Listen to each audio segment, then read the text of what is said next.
Eduardo Panzi. Que situação do Dudu. Que situação que o Dudu se colocou nela, né? Porque não venha me dizer que estão fazendo pra sacanear o jogador, não, né? Não, eu acho que o jogador tá sacaneando o clube com as entradas que ele teve nos últimos jogos. Ali, a gente não falava na hora, né? Eu me recordo quando o Dudu entrou em campo contra o Bragantino, um ouvinte mandou comentar esse jogo, falar, o Dudu tá com preguiça, tá de sacanagem. Eu falei, eu não vou dizer que ele tá de sacanagem. Foi esse meu comentário, tá aí registrado. Eu não vou dizer que tá de sacanagem, mas que ele entrou muito mal, tocando pro lado, pra trás, sem ir pro 1 contra 1, como vinha acontecendo, e isso ficou nítido. Mas depois de todos os acontecimentos, cara, aí aquele ouvinte que teve a percepção contra o Bragantino de que o Dudu tava meio que de sacanagem, não dá pra dizer que ele tava errado. Não dá pra dizer que tava errado.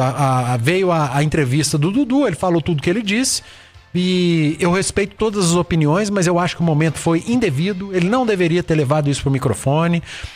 Certamente o Jardim teve a conversa com ele, como teve com o Gabriel Barbosa, com o Wallace, com o William, e quando você conversa dentro da empresa com seu superior, a conversa fica ali.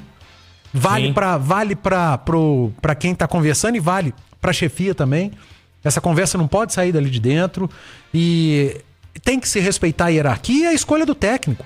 Como o Gabriel Barbosa tá respeitando, como o Wallace tá respeitando, como o William tá respeitando. E pra mim o Dudu passou do ponto. E pra ele tá muito ruim, tá? Porque é uma situação que se repete de um atleta que não se sente confortável sendo reserva. E vamos lá. O Dudu não fica mais no Cruzeiro. Pra mim não tem mais ambiente, tá? Não tem mais ambiente, não existe mais ambiente pro Dudu seguir como atleta do Cruzeiro. Vai ter que ser negociado. Aqui no futebol brasileiro, todos os dirigentes e treinadores que olharem pro Dudu vão se perguntar, nós vamos investir nesse cara e será que ele não vai ser um problema aqui? Será que ele vai chegar aqui, ele vai querer ser titular? O treinador do Botafogo, do Atlético, do Grêmio, do Inter, do Corinthians vai falar, eu vou ser obrigado a escalar ele titular. Ele é um grande jogador. Se ele vier, a chance dele ser titular é muito grande, mas e se não entregar?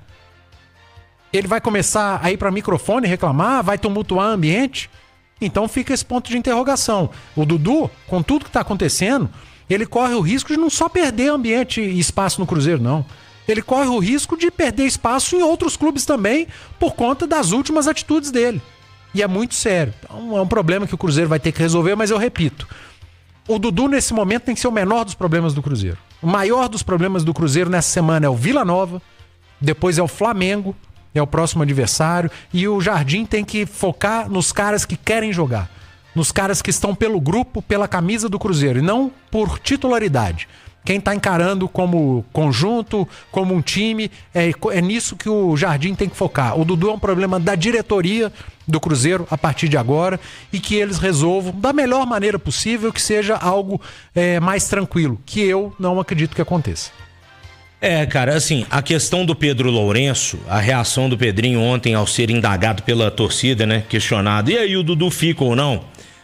Eu sei que isso é muito típico da pessoa do Pedro Lourenço, e que fez o sinal claro, né, de que, dando a entender de que tá saindo fora, tá vazando, como a gente diz no popular. Mas eu também não acho correto essa manifestação pública por parte do Pedrinho, tá? Por mais que ele esteja chateado com alguma coisa que o jogador fez, e eu concordo com tudo que você disse acerca do Dudu, tá? Do seu xará Dudu. Do Dudu e Edu. Do Dudu e Edu. Mas Pedrinho, enquanto dono do Cruzeiro, fazer aquilo também, estranho, né? Ô Rafa, tá errado o Pedro, tá?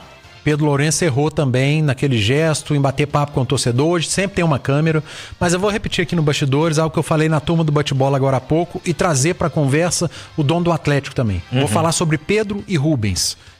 Alguém discute a capacidade dos dois como gestores e administradores? Não. Como empresários? Porque se fosse algo questionável, não teriam as fortunas que tem. Se discute, cara. São gigantes nos seus ramos, mas como dirigentes de futebol, eles chegaram ontem. Eles são novatos como dirigentes de futebol. Hoje, Rubens e Pedro trazem muito mais o lado torcedor ainda do que o lado dono, do que o lado dirigente de futebol. E é muito diferente você ser o dono, o dirigente num clube de futebol do que numa empresa. num supermercado, numa empresa de engenharia, num banco. É diferente. E eu sinto nas falas, em entrevistas, tanto de Rubens Menin quanto de Pedro Lourenço, muito do lado do torcedor, cara.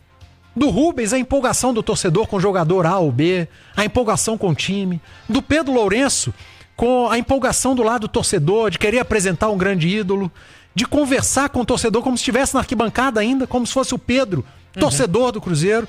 Então, Rubens e Pedro, eles ainda são muito mais torcedores do que dirigentes, e eles precisam melhorar nisso, cara.